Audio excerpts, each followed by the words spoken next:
House lawmakers expected to get a full briefing on the attempted Trump assassination today, as this comes as lawmakers plan to introduce a bipartisan bill to boost Secret Service protection for presidential candidates. New York Congressman Mike Lawler is introducing that bipartisan legislation, and he joins us now. Sorry, Todd, I almost just cut you out of the whole segment entirely. Congressman, good morning to you. So it's you and Congressman Richie Torres, Democrat, who are introducing this legislation. It would boost Secret Service protection for all major presidential candidates, RFK Jr., Donald Trump, and President Biden. Tell us about this effort. Well, look, but for the grace of God, we were a millimeter away from a very different conversation.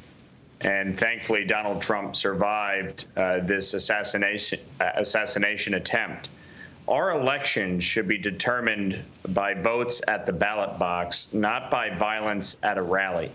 And it is incumbent upon the United States government to ensure the safety and well-being of these candidates for president, inclusive of Robert F. Kennedy, whose family was twice victim to an assassin's bullet. And it's unconscionable what happened on Saturday.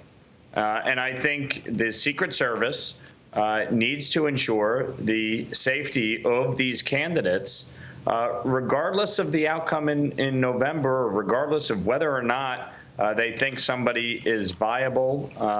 The reality is we cannot have this happen in America.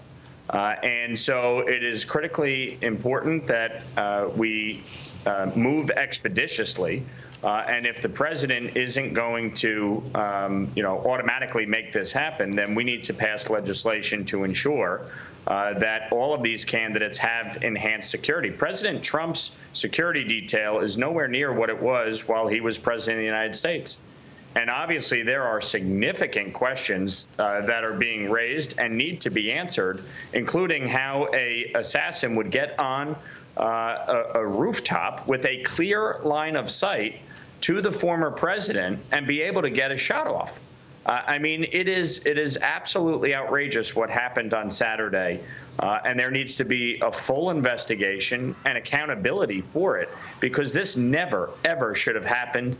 That any novice could have figured out that a rooftop with an elevated perch overlooking the stage would be, place number one that somebody would need to secure to ensure that no gunman had a clear shot at the president. President Trump's team allegedly requested more protection. Secret Service is denying that it rejected that request. The big takeaway is, regardless of what that answer is, the fact that your bill, the proposed changes in your bill, aren't already the standard is wrong. And hopefully a bipartisan vote will change that. And finally, before we let you go, Secret Service says it's not making any changes to the R&C security plan after Saturday's shooting. About 45 seconds to you, Congressman. Are you comfortable with that? You're headed there right after this interview. Look, I have confidence, obviously, in law enforcement.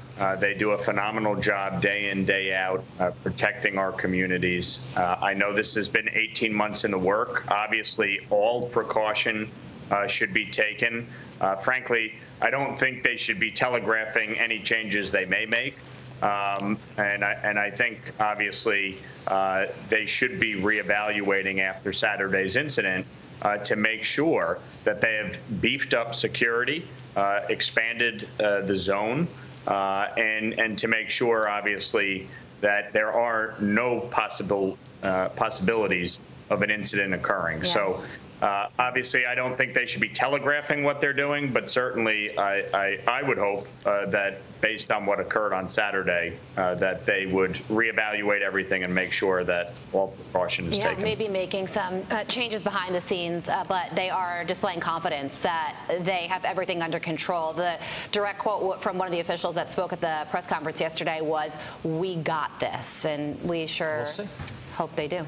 Congressman Lawler, thank you so much for joining us.